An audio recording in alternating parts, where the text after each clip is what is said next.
Hello everybody, welcome back to Shitbox E36 Restoration Part 2. So yeah, it basically is a shitbox, it needs loads of work. So it's this morning going across to the Sparkies up at Sunderland, which is local to us. We use a company called VSS, been using them for a long time. Very knowledgeable guy. If you're in our local area, look Vehicle System Services up. The guy who runs it's called Dave. Top bloke, can never do enough for you. And obviously in this business it's nice to have people like that around you. That's why we use them. So the electrical gremlins with the car, obviously, as we said recently, we didn't have driver's side window working. There's no power at the motor, so we need to get them to sort that first. Battery, now it's a weird one this, obviously the battery's in the boot. The terminals obviously run along under the floor and obviously to the ignition. So we've got nothing to the ignition from the battery terminals. The battery's showing power, so we haven't got a battery issue. We've just got a problem with the cable, so I'm guessing there's a break in the wires or the ribbon, maybe from the boot forwards. However, if we put the jump pack under the bonnet, the car will run off the power of the jump pack. So obviously we're hoping to sort that. It's just something small, and we're going to get electrically ready for an MOT if you like. So we're going to get it running and driving, and then before it goes to paint, I'm going to take it out for its first road test, which I'll video, and we'll just let you know what kind of gremlins that we find and little bits that kind of need sorting out. But so far so good. I only see this as like a light project, but we've still got some work to be on with, but it shouldn't take long to turn around. It's at VSS now. The car obviously came to me yesterday. It's obviously VSS Sunderland. If you're looking for anyone to do electrical work, these guys do all of our graft. Just a quick one this, he now tells me the car's off the key. So he's had a look at the window, stripped it all down, and this window motor is knackered, so we need to replace that. He tells me, I have to find the key, it is now off the key. Now he's never failed me before and I don't doubt the man, so let's have a look. There she is, off the key. So yeah, happy days. So we sorted. So the problem with that was we had a problem with the alternator base. Someone had reconned it and mucked up one of the wires to the alternator, so he's fixed that now, and then yeah, we're away. So we're going to give it a drive now and see what she does. First drive of the car, obviously you just picked it up from VSS, which you've just seen, and then I decided to drive it back. I mean, bearing in mind it's been stood since 2018, this car, I think it is now. I think this is the part where you say so far so good, but in my case, so far not so good. I mean, don't get us wrong, it wasn't terrible. Obviously it has its plus points and negative points. You kind of expect an old car to have issues, which the car has got, but nothing like massive. I think plus points from driving it now. The clutch is mint. Clutch is very, very good. Gearbox is perfect, we've got no issues there. Engine seems sweet as a nut. I didn't push it too hard in the day, it's been sort of a couple of years. I didn't want to obviously take it to its limit and push the boundaries with it. It needs a service and a check over. But everything feels really good, to be fair. The negatives to it, we've got no power steering, which is a bit of a shame. But looking under the car, when we get under it, which I'll show you a video, we have got a power steering leak, so that might be the cause of that. But we've definitely got no power steering anyway. We do have a few lights in the dash as well, which again, I'm not too bothered about that. The mechanicals of the car mainly for me was the engine box and clutch, and they're all really, really good, so I'm really pleased with that.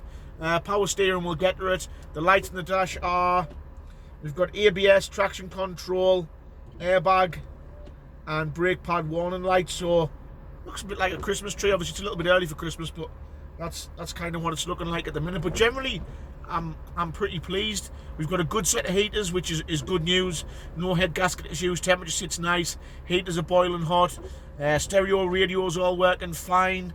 The electrics all seem good apart from the driver's window. So I mean, I think it's positive. Like I said, the motor in the car was the most important thing for me at the minute.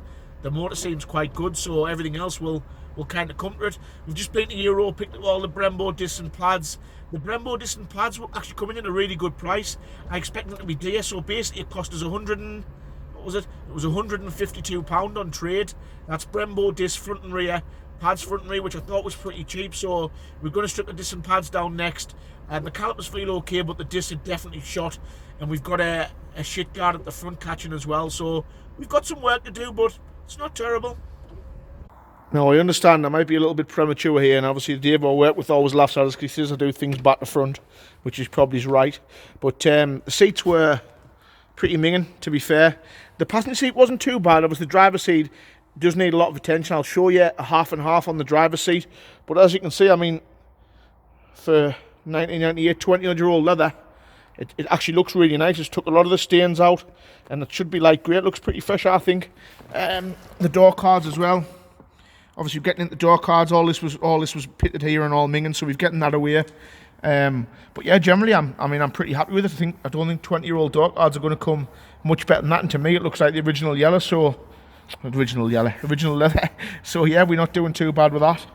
And I'll do a 50-50 on the driver's seat, see how that goes. I'm just trying to get the phone to pick it up. I know the quality's not absolutely immense, nowhere near as good as we wanted, but you can see obviously I've just had a bit of a go at this half here. This is only like 5 minutes work, and obviously this side you can see obviously it's minging compared to here, so it definitely does work, and there's quite a lot of grime in there as well, so I think we'll do our best. Obviously this, I don't think my solution and my toothbrush is going to fix that, but that'll be something I'll come to towards the end, I think. The same with the upper bolster as well. I'll have to try and do something with that. The upper bolster, I might get away with putting some, you can go to the dealers I think, and you can still get the leather dye to suit the trim, so I might be able to leather dye and feed that up, but obviously this bit I'll have to replace, which is going to be difficult because obviously the other leather is going to be quite weathered and this is going to look quite new, so I need to try and level it up. But yeah, obviously 50-50 as you can see from the line. It's not too bad, to be fair, it does work. If people want to know what I'm using for cleaning seats, I am using G101, which is a multi-purpose cleaner, which is from AutoSmart. It's basically a cleaner for absolutely everything. So what I do is I do 2 parts solution, 8 parts water, and that's what I've used, and to be fair, it works very, very well on most stuff, so yeah, it's not too bad. Article of the seats, just a quick clip this, but you can see they're miles better than what they were yesterday on the last clip if you were. The passenger seats are beauty as well. It's come up mega clean, I'm dead happy with that. Door cards come up well. We've got the handle surround to go in. So the next clip I'll roll into tomorrow, and I think I've got a little bit of time, so I'm actually going to unbolt the seats, take them out fully and get stuck into those minging carpets. We've got a wet vac, snap on one, so I'm going to shampoo all the carpets and see what they come up like. Hopefully we can rescue them. I think we should be able to, it should be fine. Start of the carpet and trim revival. We've learned some valuable things this morning. Firstly, if you're buying an old car that lots of people have worked on with a 20-year-old BMW, there's a good chance that might happen. Just make sure you check a little thing. So what we discovered this morning was, if we'd had a crash in this car, which obviously fingers crossed that we don't, the driver would have died because the bolt in the seat on the driver's side were literally finger tight. So check things when you're buying these old cars. You just don't know what's been out, what's been in. Good news, if you're a passenger, you'd have been alive, so that's good. The passenger one was dead tight, the driver's one was dead loose. But obviously on to the main part of why we're doing a little video today is just to clean the carpet up. Obviously it's a grey carpet, which to be fair, the grey carpets normally wear very well. Taking the seats out of the car, easy, 4 bolts, 16 mils to get those out, 2 front, 2 rear obviously. And the carpets itself, if you look at the carpets, Dave, the carpets themselves are actually really, really good, I feel.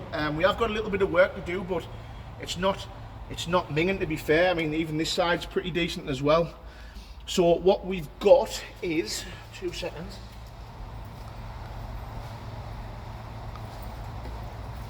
I've shown this in a previous video. People may think I'm mad, but Woolite, this is the absolute king if you want to clean any seats, fabrics, carpets, anything like that inside of a car. Go and get some of this. Comes in a pink bottle as well, which is just as good. But this one we got today was like for darker fabrics, obviously with it being a grey carpet. I thought, I've never used this, but this one particularly, we thought we'd give it a shot. We normally use the pink one, which you'd have seen in the FN2 buyer's guide. So we've got a snap-on hot and cold wet vac.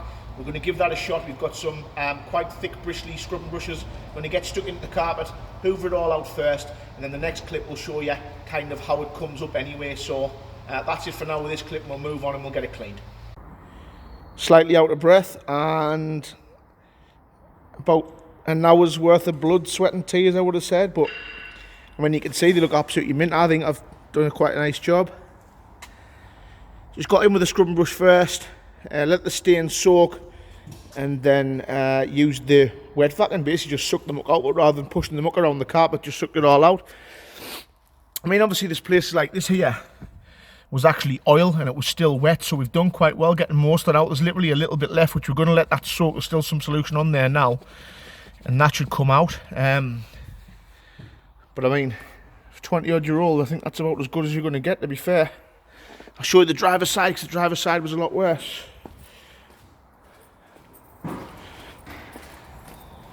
So exactly the same in here. We're getting quite a nice finish back from it.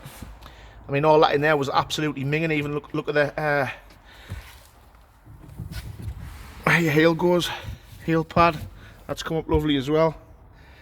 and that was all black and all stained in here, so yeah, I'm pretty happy. But now I think that's quite a nice job. Also, just going to tackle the discs and pads in this episode as well. Obviously, there's the Brembo disc and pads.